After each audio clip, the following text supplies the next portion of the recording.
और पूरा का पूरा जो माहौल है वो भारतीय जनता पार्टी में है। उत्तराखंड सेकेंड टाइम रिपीट कर गई, हरियाणा थर्ड टाइम रिपीट कर गई। इस सब के बावजूद आप देखो कि हिमाचल प्रदेश के अंदर आप रिपीट नहीं कर पाए, तो आपका राज कैसा था ये आप खुद असेसमेंट दीजिए। ये आपको खुद असेस करना पड़ेगा कि जब हर चीज भाजपा में ही है तो हिमाचल प्रदेश के अंदर लोगों ने आपको क्यों बाहर का रास्ता दिखाया। आरडीजी में पूरे हिमाचल के अंदर थू-थू हो रही है इस पार्टी की। सबको पता है कि आरडीजी किसने काटी। 70,000 करोड़ आपके पास थे, आपने उनसे क्या किया। आपके टाइम पे मशीनें थी, डॉक्टर थे, मतलब पूरी तरफ मतलब एकदम हरियाली छाई हुई थी, और हमने आके ना जाके उठा के हमने कबाड़ में बेच दी। ऐसा थोड़ी हुआ है। नहीं, आप बोल रहे हो स्टाफ नहीं है। सर स्टाफ मैंने घर पे लगाया हुआ है, मतलब वहां पे मेरे खेतों को पानी देता है। सर स्टाफ पहले से नहीं था। जो है कॉमन परिवार से एक व्यक्ति को जो है मुख्यमंत्री बना दिया गया, और इन्होंने ये देखा कि ये मुख्यमंत्री धीरे धीरे जो है ये पॉपुलर होना शुरू हो गया। इनकी सरकार को गिराने के लिए क्या किया, ऑपरेशन लोटस किया गया।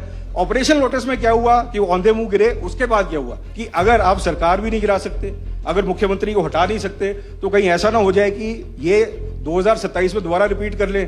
इसके बाद इन्होंने क्या कोशिश की कि किसी ना किसी तरीके से हिमाचल प्रदेश को आर्थिक रूप से चोक करने का इन्होंने एक जो है वो फैसला ले लिया। दिल्ली डिसाइड करेगा कि मेरी रियाड़ी पंचायत के अंदर डंगा लगेगा कि नहीं लगेगा। आप कौन होते हैं डिसाइड करने वाले।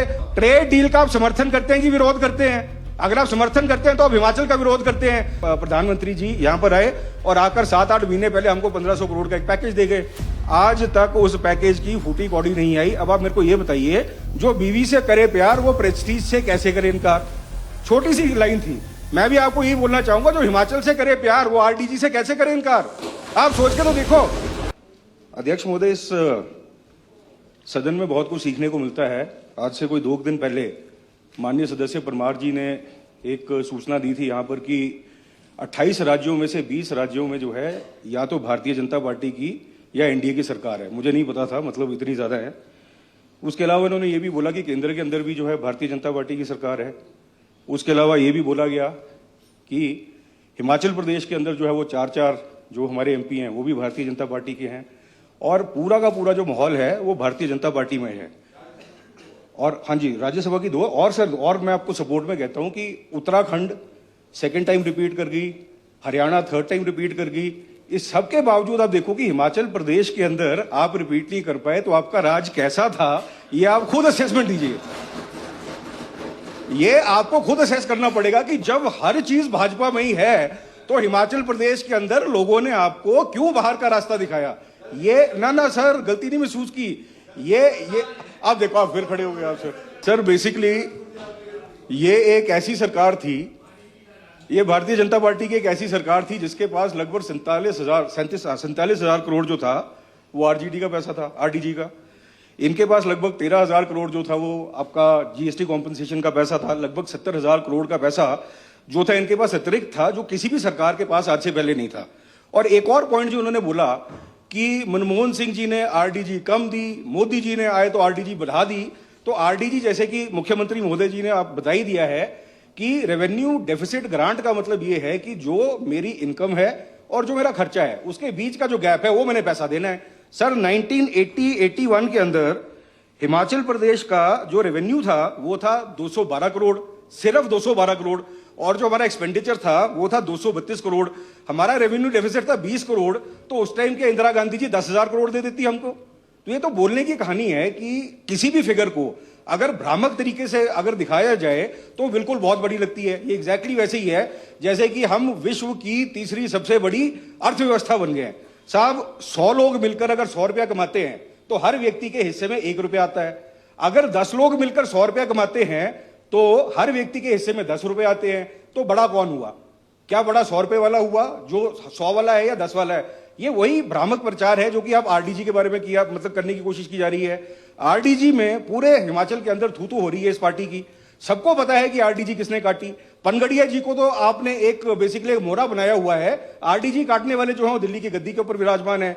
जब हिमाचल की जनता को समझ आ गया कि आरडीजी इनकी वजह से घटी है, और यह बताना जरूरी इसलिए है सर कि ये बजट जो है ये किन परिस्थितियों में बना, उन परिस्थितियों को जानना जो है वो बहुत जरूरी है। और ना केवल हमें जानना बल्कि हिमाचल की जनता को इसके बारे में पूरी की पूरी जानकारी देनी है, वो जरूरी है। तो जैसे कि मैंने कहा 70,000 करोड़ आपके पास थे, आपने उनसे क्या किया। आज आप बोलते हैं कि हमारे अस्पताल में क्या पट्टी नहीं है। क्या उस टाइम पे जब आपकी सरकार थी वहां पे पट्टियां थी? आप ये बोलते हो कि आप रोबोटिक सर्जरी क्यों स्टार्ट कर रहे हो? अरे कम से कम यहां पे सोच तो है वैसी कि रोबोटिक सर्जरी करनी है। इस सरकार के पास पैसा नहीं है, लेकिन फिर भी हेल्थ के अंदर, रूरल इकोनॉमी के अंदर और हमारी एग्रीकल्चर अपना एजुकेशन के अंदर ऐसे ऐसे रिफॉर्म्स कर रहे हैं, जो रिफॉर्म्स अगर आज से 5 साल 8 साल पहले अगर हो गए होते तो शायद आज हमारी हालत ऐसी नहीं होती। उसके बाद आप अभी बोल रहे थे कि हम अदर स्वास्थ्य संस्थान में गए, वहां देखा कि एक्सरे नहीं चल रहा है, वहां देखा कि यही नहीं चल रहा है। सर 2022 से पहले वहां पे एक्सरे मशीन भी थी, वहां पे ईसीजी मशीन भी थी, सब कुछ था। फिर सुखू जी आए और उठा के ले गए उसको। नहीं सर, हम ले गए उठा के। आपके टाइम पे मशीनें थी, डॉक्टर थे, मतलब पूरी तरफ मतलब एकदम हरियाली छाई हुई थी, और हमने आके ना जाके उठा के हमने कबाड़ में भेज दी। ऐसा थोड़ी हुआ है। स्टाफ, हाँ स्टाफ नहीं है, स्टाफ के अंदर भी आप देखिए, क्या स्टाफ हमने आकर निकाल दिया? क्या हमने स्टाफ निकाल दिया? क्या हमने डॉक्टर्स को टर्मिनेट किया? क्या हमने नर्सेज को उठाकर बाहर फेंका? बिल्कुल नहीं। आप देखिए हमने एडिशन की है। ये जो आपकी जो ये लेगेसी इश्यूज हैं, ये लेगेसी इश्यूज साहब आपके छोड़े हुए हैं, और आपके पास आज एक ऐसा मुख्यमंत्री है जो ये जो फटी हुई अर्थव्यवस्था है उसको सीने की कोशिश कर रहे हैं और साथ में उसको सुदृढ़ बनाने की कोशिश कर रहे हैं। इसके अलावा मैं आपको एक और चीज बताना चाहूंगा सर, स्टाफ मैंने घर पे लगाया हुआ है, मतलब वहां पे मेरे खेतों को पानी देता है। सर स्टाफ पहले से नहीं था। नहीं आप बोल रहे हो स्टाफ नहीं है। आप ये कह रहे हो कि स्टाफ नहीं है, तो मेरा भी ये आपसे पूछना है कि क्या 2022 के अंदर स्टाफ था? क्या 2022 के अंदर आपके पास एक्सरे मशीनें थी? क्या 2022 के अंदर आपकी लिफ्टें चल रही थी? क्या 2022 में रोबोटिक थी? नहीं थी, बिल्कुल नहीं थी। और क्या आपके अदर स्वास्थ्य संस्थान में 6-6, 7-7 आपके पास एमडी डॉक्टर थे? बिल्कुल नहीं थे। आप सर यहाँ मतलब डिस्टर्ब मत करना प्लीज। वहां से नहीं बोलेंगे, ये आप अपनी सीट से बोल सकते हैं, वहां से नहीं बोल सकते आप। उसके अलावा सर हेल्थ के अलावा अगर आप देखिए, हम एजुकेशन के ऊपर टीका टिप्पणी करते हैं। हम एजुकेशन के ऊपर टीका टिप्पणी करते हैं कि आपने एजुकेशन में क्या कर दिया। मेरा इनसे सवाल वही है कि एजुकेशन के अंदर क्या हिमाचल बोर्ड में जो है बच्चों की बढ़ोतरी हो रही थी आपके समय में? क्या नेशनल रैंकिंग में हमारी जो स्कूल्स हैं वो किस श्रेणी पे थे आपके समय में? क्या, हाँ जी, 21वें स्थान पे पहुंच गए थे हम नैस के सर्वे में आपके टाइम पे। और उसके बाद आप अगर आप ये देखिए कि क्या आपने किसी भी प्रोडक्ट में एमएसपी दिया? क्या आपने कनक के ऊपर एमएसपी दिया? क्या आपने हल्दी के ऊपर एमएसपी दिया? एक प्रोडक्ट बताइए जहां जिसके ऊपर आपने एमएसपी दिया हो। और आप बातें हमको कर रहे हो कि आपने एमएसपी दे दिया, 90 रुपए कम है, 60 रुपए कम है। अरे आपके शून्य से तो बेटर ही है। मतलब जो चीज आपने सोची भी नहीं, अगर वो लिमिटेड सीमित साधनों में अगर हम कर रहे हैं तो आपको उसमें समस्या आ रही है। अब इसमें सर पूरी की पूरी कहानी ऐसी हुई कि 2022 के अंदर जब हमारी सरकार आई, उसके बाद हुआ क्या कि एक जो है कॉमन परिवार से एक व्यक्ति को जो है मुख्यमंत्री बना दिया गया, और इन्होंने ये देखा कि ये मुख्यमंत्री धीरे धीरे जो है पॉपुलर होना शुरू हो गया। 2023 के अंदर आपकी आपदा आई। उस आपदा में हमको कोई सहायता नहीं मिली। जब आपदा आई हुई थी, पूरा का पूरा अपने रिसोर्सेज के साथ मुख्यमंत्री महोदय ने, बाकी सारे मंत्रिमंडल ने उस आपदा से निपटने की कोशिश की। जब इन्होंने ये देखा कि आपदा से निपटते जो है पॉपुलैरिटी मुख्यमंत्री की बढ़ रही है, इनके दिमाग में जो है और मतलब कौतूहल बढ़ा कि अब क्या करें। फिर जब ये देखा कि सारे चोर दरवाजे जो है बंद किए जा रहे हैं, तो इन्होंने क्या किया कि एक ऐसा षड्यंत्र रचा कि इनको अगर वैसे नहीं रोक सकते तो इनकी सरकार को गिरा दो। इनकी सरकार को गिराने के लिए क्या किया? ऑपरेशन लोटस किया गया। ऑपरेशन लोटस में क्या हुआ कि वो औंधे मुंह गिरे। उसके बाद क्या हुआ? उसके बाद एक बार दोबारा जनाधार की जो है वो परीक्षण हुआ। उसमें लोगों ने क्या किया कि पिछली बार तो कांग्रेस को टिकट जो था जिता के उन्होंने वापस भेजा। इस बार उन्होंने मुख्यमंत्री की पॉलिसीज और मुख्यमंत्री ने जो काम किए थे 2 साल में, उसके ऊपर अपनी मोहर लगाकर हमको वापस दोबारा से 40 की 40 सीटों पर लाके वापस भेजा। सर अब देखिए, अब इससे कहानी अब शुरू होती है।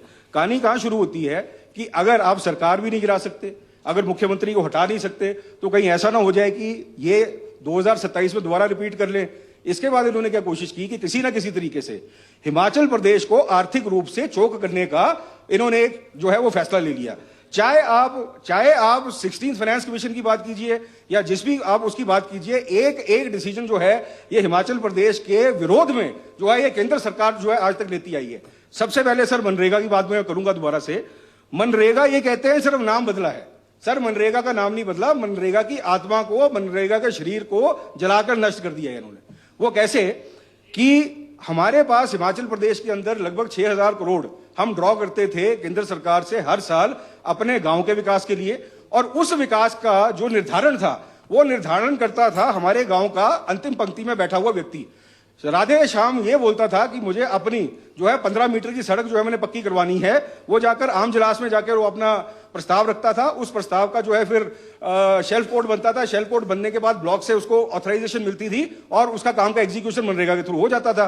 अब क्या है कि आम जलास या ग्राम सभा की आवश्यकता ही नहीं है, मतलब अब ग्राम पंचायत डिसाइड नहीं करेगी कि आपके ग्राम में क्या काम होगा। तो बताइए पंचायती राज का इसमें रोल क्या रह गया? दिल्ली में बैठे हुए लोग ऐसे ही है सर, बिल्कुल ऐसे ही है। दिल्ली से डिक्टेट होगा, दिल्ली से डिक्टेट होगा, ये दिल्ली से डिक्टेट होगा, दिल्ली से डिक्टेट होगा। Please no disturbance, please no disturbance. अगर है तो आप बताइए। No disturbance please. You show me the SOP, आप एसओपी दिखाइए मेरे को। अगर आप ये बोल रहे हैं मैं नो डिस्टर्बेंस प्लीज, जब आपने बोलना होगा तो जवाब दे देना इसका। When there is no SOP, my assumption is the right assumption. अगर इनके पास SOP है तो पेश करें यहां पर।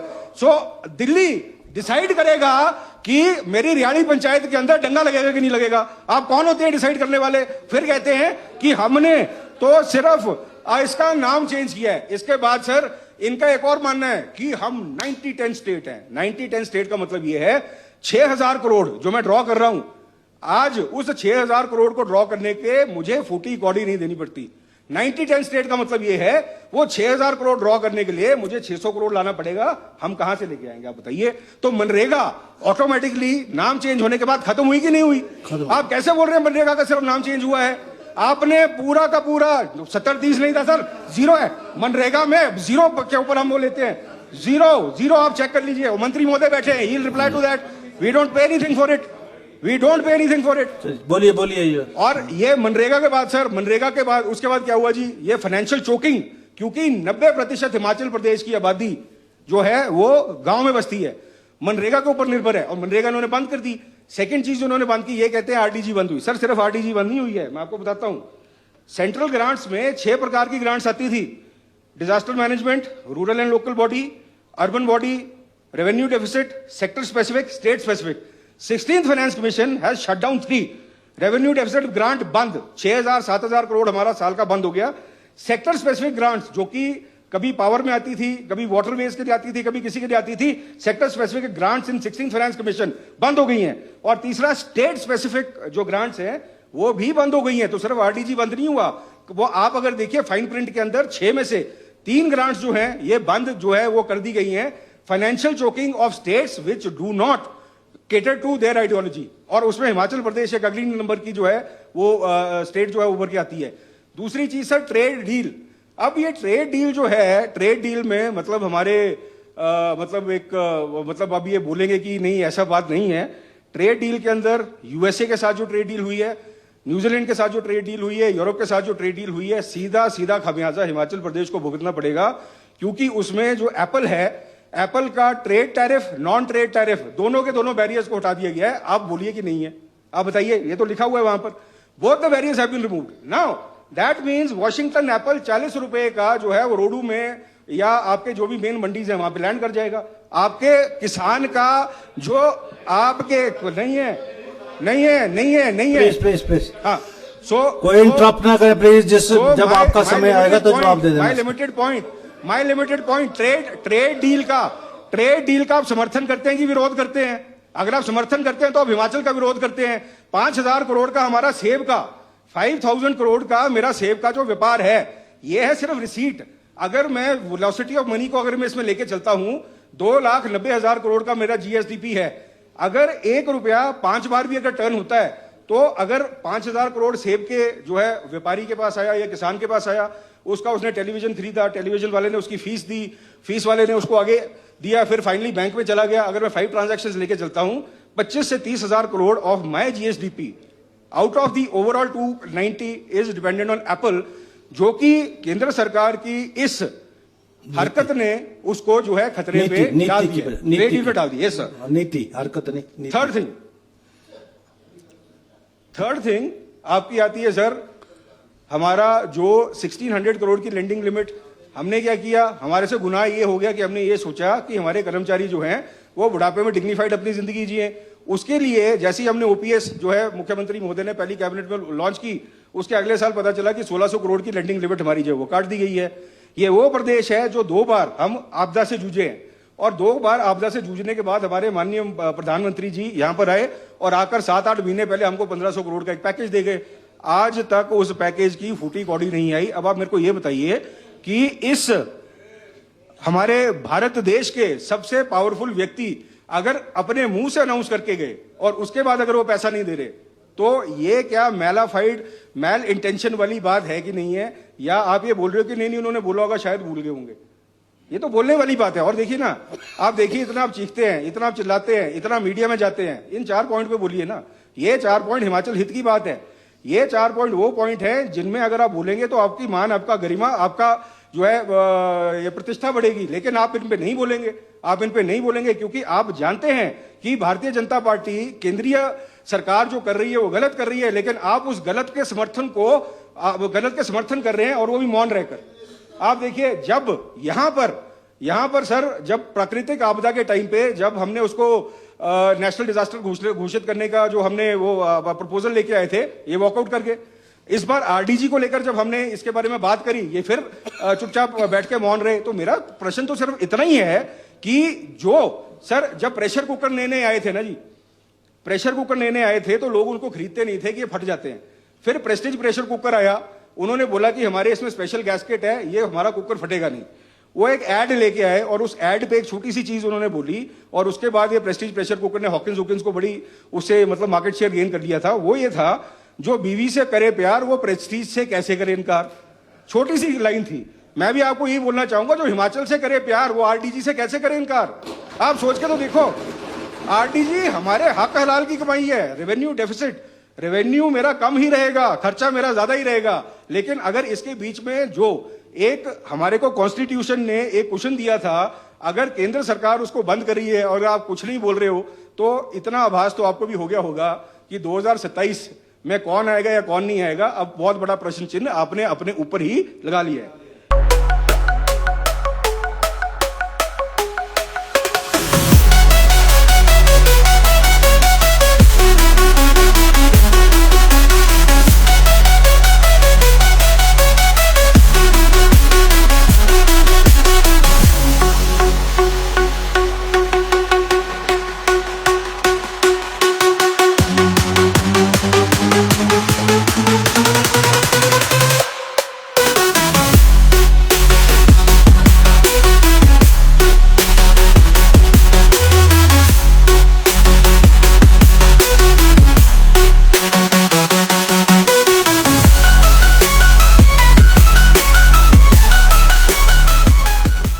त्योहार की इस सुहानी सीजन में गोयल मोटर्स नेटवर्क की सोलन और शिमला स्थित नेक्सा शोरूम में पाई इंडिया की सबसे पसंदीदा गाड़ियों पर खास ऑफर। इग्निस, बिलेनो, फ्रॉन्स, जिम्नी और ग्रैंड विटारा जैसी शानदार गाड़ियों को खरीदने का साल का सबसे बेहतर वक्त। नेक्सा का खास ब्लैक एडिशन उपलब्ध है। सभी तरह की गाड़ियों से एक्सचेंज और अपग्रेड ऑफर भी। तो देर किस बात की, आज ही सोलन या शिमला में गोयल मोटर्स के नेक्सा शोरूम में पधारे और पाए कार खरीदारी का एक कभी ना भूलने वाला सुखद अनुभव।